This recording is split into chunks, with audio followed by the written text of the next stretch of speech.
Hi everyone, welcome to the classic readings of Chinese English literature. My name is Joan. I am James. Last time we talked about one of the symbolic meaning of the moon imagery is that it symbolizes the beauty and unrequited lover. Today we'll introduce you the homesick moon. The frequent changing face of the moon reminds people of the capriciousness of human life. Joan, I have a question. Why do Chinese people like the moon? Yes, Chinese like the full moon and happy ending stories, because a full moon usually symbolizes completeness and unity, while a half moon symbolizes separation and loneliness and often arouses homesickness. Writers and poets from Tang Song dynasty left behind many poets about the homesick moon. Li Bai is one of them. Thank you, Joan. Perhaps I could talk about Li Bai in more detail. Yes? Okay, good. Thank you. Li Bai has been regarded as the greatest romantic poet in Chinese literature. He is known for the extravagant imagination and striking Taoist imagery in his poetry, as well as his great love for wine and the moon. His poems have a great influence on the literature of late ages and earned him the title of fairy poet. Yes, that's it.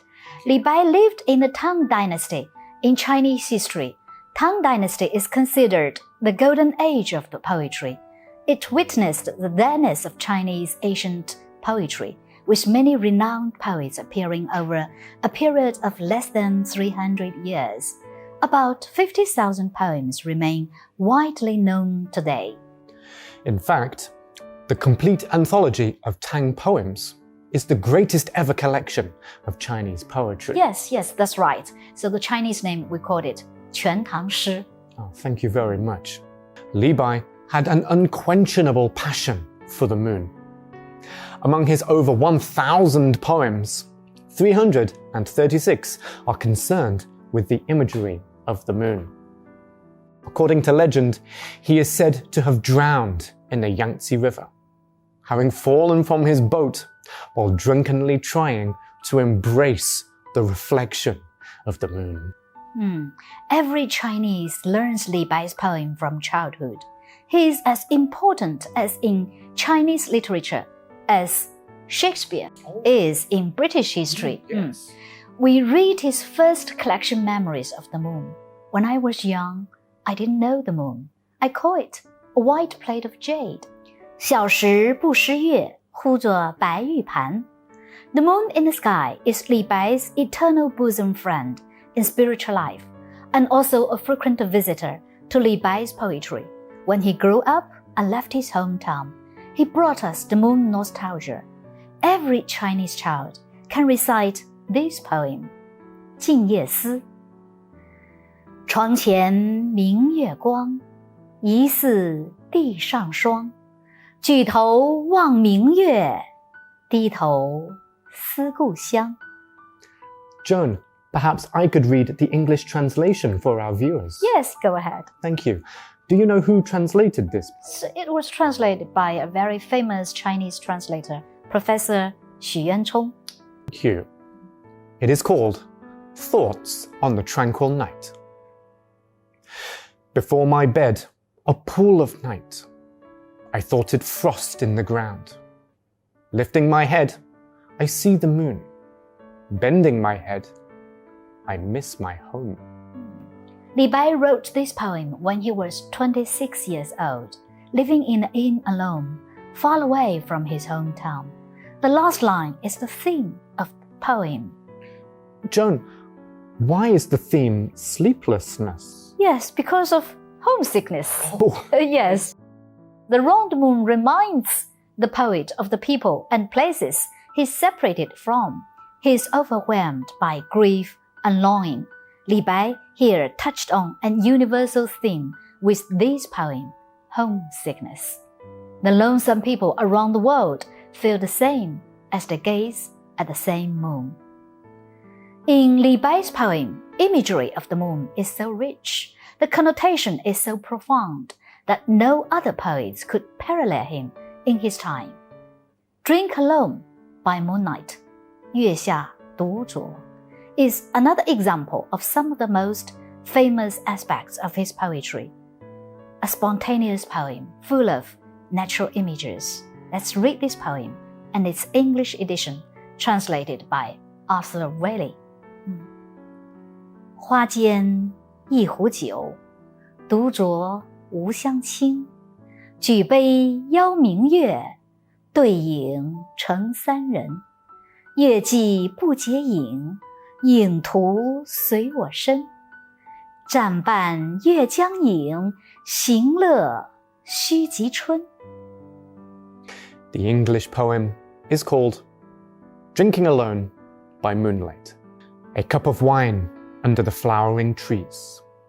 I drink alone, for no friend is near. Raising my cup, I beckon the bright moon. For her, with my shadow, will make 3 men.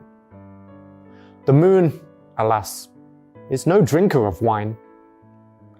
Listless, my shadow creeps about at my side. Yet with the moon as friend and the shadow as slave, I must make merry before the spring is spent. The poet starts with a beautiful moonlight.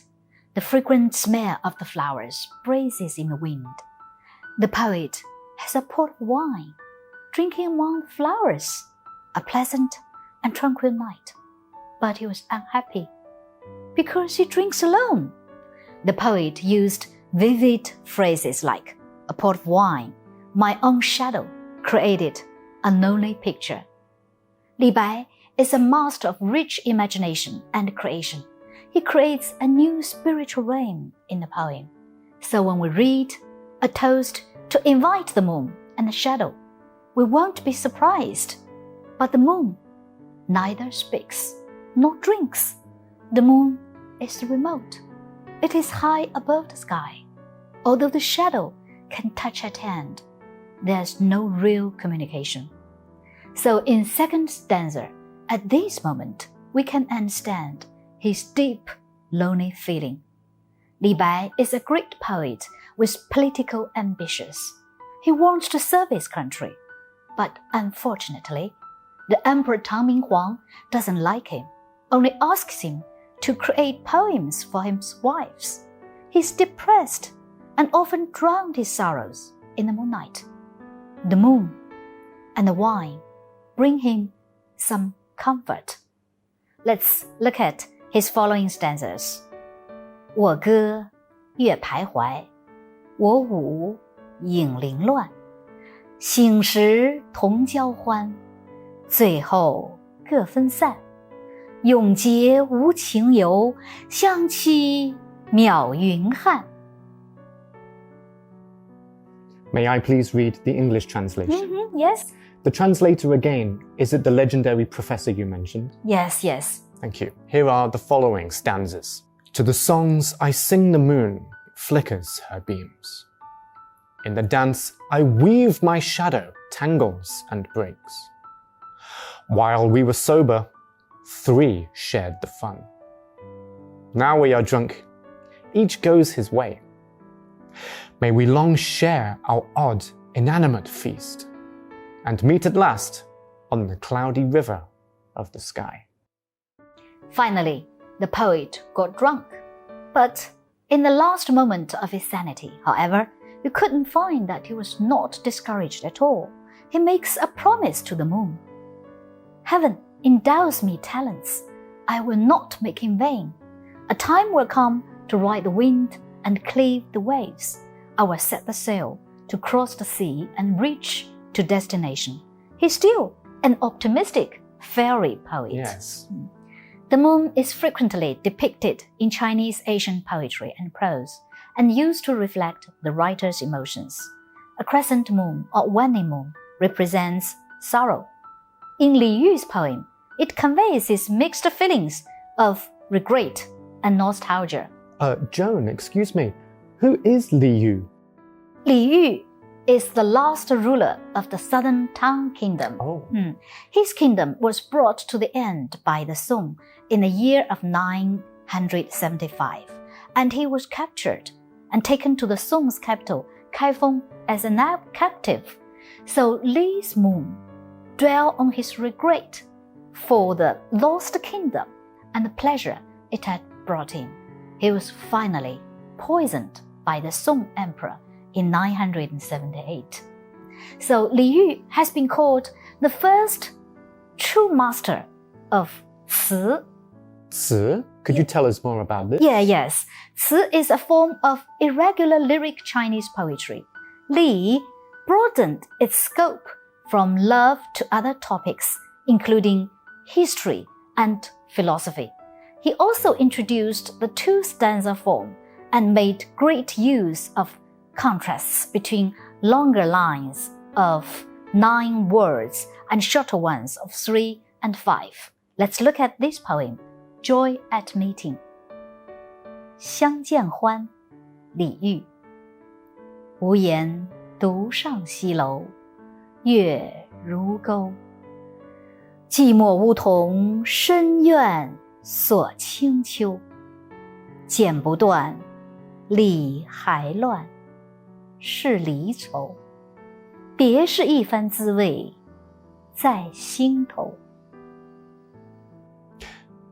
And let's now look at the English translation, translated again by the master translator, Xu Yuanchong. The title, remember, is Joy at Meeting. Silent, I climb the west tower alone, and see the hook-like moon. Parasol trees, lonesome and drear, lock in the courtyard autumn clear. Cut, it won't sever. Be ruled, 'twill never. What sorrow 'tis to part, it's an unspeakable taste in the heart. Okay, that's the end of the episode 1. Thanks for watching. See you. Goodbye. Bye bye.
Ba-ba-ba-ba-ba